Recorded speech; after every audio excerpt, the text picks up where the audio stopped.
Hey everybody, Michael Snyder, Pacific Northwest Weather Watch. Today is June 18th, and right now we are looking at the visible satellite imagery as of yesterday. So we're going to scroll through the day here, and you can see the cloud cover across western Washington, Oregon there. And as we went through the afternoon hours, you'll notice that we did get that thunderstorm activity kicking off across British Columbia, some of the Idaho Panhandle, and then eventually across some portions of northeast Washington. And a couple of these storms tried to creep off across some of southeast Washington as well. Actually, a couple of prolific lightning producers right near the Oregon-Washington border into southeast Washington as well. And then you can see how a few strikes happened after dark here, but then we lose that daytime heating. And then we scroll into this morning here. And again, we're going to have the thunderstorm activity again today, mainly again across the higher terrain. And we'll take a look at those details as we go through the video coming up. And we'll take a look at the extended forecast as always. Taking a look at today, you can see where that thunderstorm threat exists. It does not include Pendleton today, but it does include Spokane, Idaho, and portions of western Montana. That would include BC and Alberta as well. If we look at day two, you notice it comes back and gets the Cascades of Washington as we go through Wednesday. And again, maybe some areas up just north of Omak there and just north of Spokane across the higher terrain. Taking a look at the probability of thunderstorms on Tuesday. This is today. You can see Spokane, almost a 50-50 chance there. And better chances maybe for Wenatchee, North, Chelan, Omak, and not much of a chance here for portions west of the Cascades. However, and this is across some of the Rockies. The National Weather Service Missoula putting this out here. You can see the high temperatures are going to be bouncing back to the 80s and 90s as we go through this upcoming weekend. Pendleton, Oregon, and National Weather Service calling for these warm temperatures as well. Look at Saturday, probably the warmest day. Walla Walla, Yakima, mid-90s. Look at Pasco, 98. Hermiston, 98 as well. If we look at SeaTac yesterday, 61 degrees, big 10 degrees below normal, 400ths of an inch of precipitation there. We're at 1.16, not quite the normal yet here, but we still have some time to go. And you can see this is for Hoquiam. Check it out. You can see the green line there. That's the average temperature. So you can see we've been below average here for the last, 10 days or so. And that's going to continue probably on in through maybe today. But we're going to bounce back here. And I'm going to show you those temperatures here in a moment. Again, 60 degrees there in Hoquiam, 64 the average time for this time of year. Looking at Bellingham, something similar here as well. We've been below average for the last few days, maybe week or so, and it added 100th of an inch yesterday, almost back up to average here for the month of June. Now taking a look at the European model here, this is 500 millibars, 18,000 feet. You can see the trough that's been swinging through here, and the heights eventually start to rise as we go towards the end of the week coming up here. And this is what's going to allow us to warm up here across the Pacific Northwest. We scroll all the way out towards Friday afternoon, and you can see this, it's not that impressive of a ridge, but it is going to warm things up here. It is June after all, and the sun is very warm. I mean, June 21st here, we're getting it to the maximum northern extent of the direct sunlight rays here. So the sun is going to be quite warm here. So it doesn't take much of a ridge to let us warm up for this time of year. And if we look at 500 millibars, this is the temperature at 18,000 feet. And again, you can see how things are starting to moderate as we go through Wednesday. Then on through Thursday, you see the temperatures warming up and that trough finally kicking out of the area by the time we get on in towards Friday. And if you want a nice affordable home weather station, and this thing has its own lightning detection system with it as well, you could do much worse. This is really a great option for the price.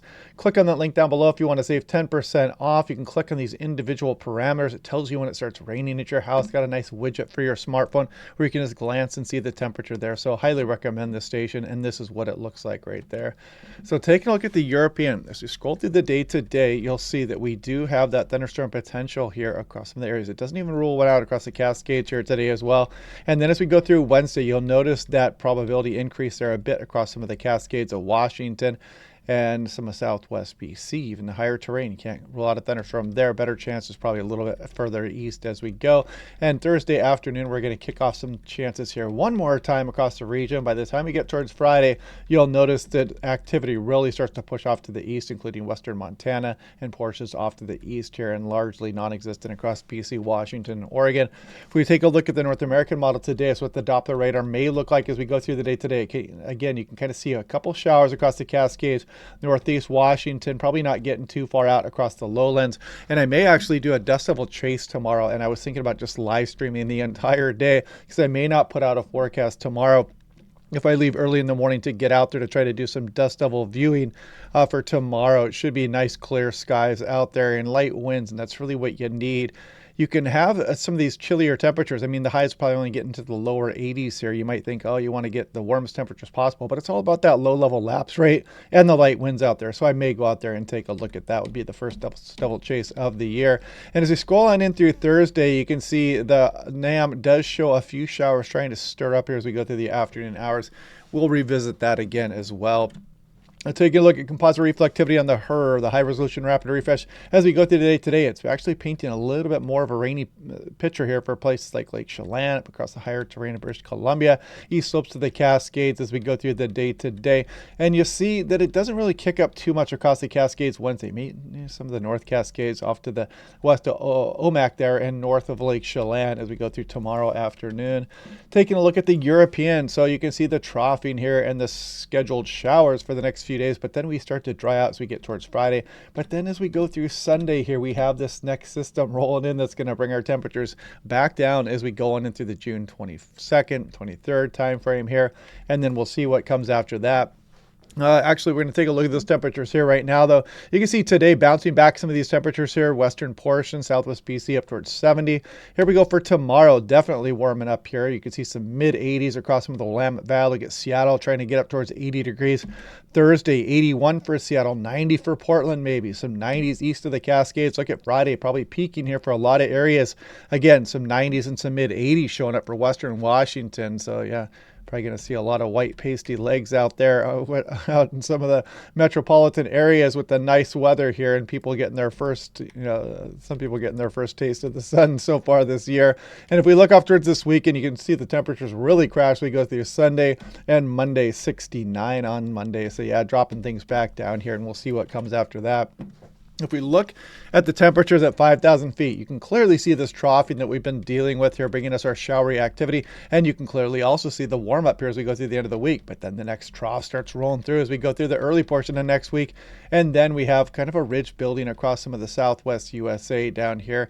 And we're going to get some of these troughs continuing to swing on in towards the Pacific Northwest. So kind of back and forth here as we go to the early portion of July eventually here coming up.